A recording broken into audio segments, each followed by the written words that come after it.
మాట్లాడుకున్నాం. ఇటువంటి దుర్మార్గులను ఎందుకు అరెస్ట్ చేస్తలేమని చెప్పేసి అనుకున్నాము.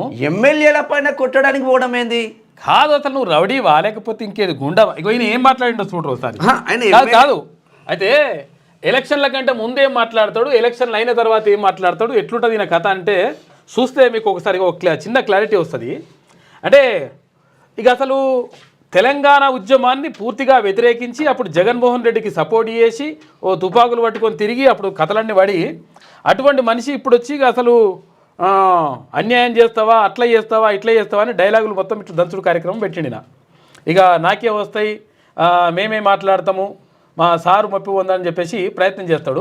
అప్పుడే మాట్లాడండి ఇప్పుడే మాట్లాడండి చూడరు మాటలు కూడా వస్తాయి. దయచేసి ఈ ఒక్కసారి మీ అందరూ నా కారు గుర్తుకు ఓటేసి నన్ను గెలిపించాలని నా చేతులు జోడించి కోరుతా ఉన్నాను. ఈ గుండె అలసిపోయింది, ఈ గుండె బరువెక్కింది.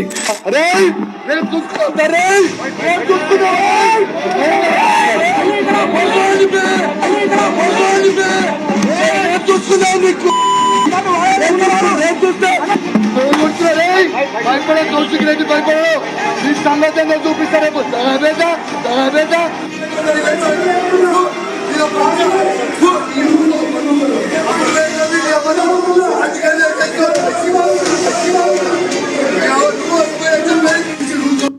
చూసిరు కదా. అదే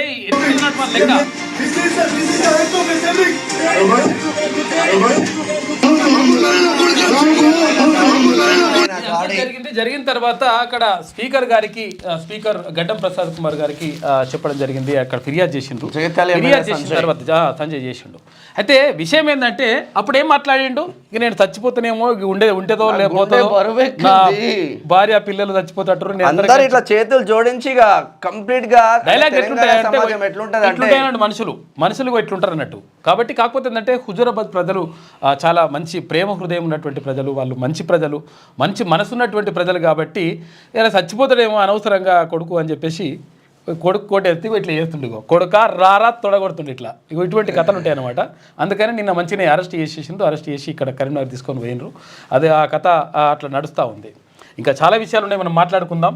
అయితే ఇంకా తర్వాత ఇంకేంటంటే ఈ 26 జనవరికి 4 పథకాలను అమలు చేయనున్నట్లుగా రాష్ట్ర ప్రభుత్వం ప్రకటించింది.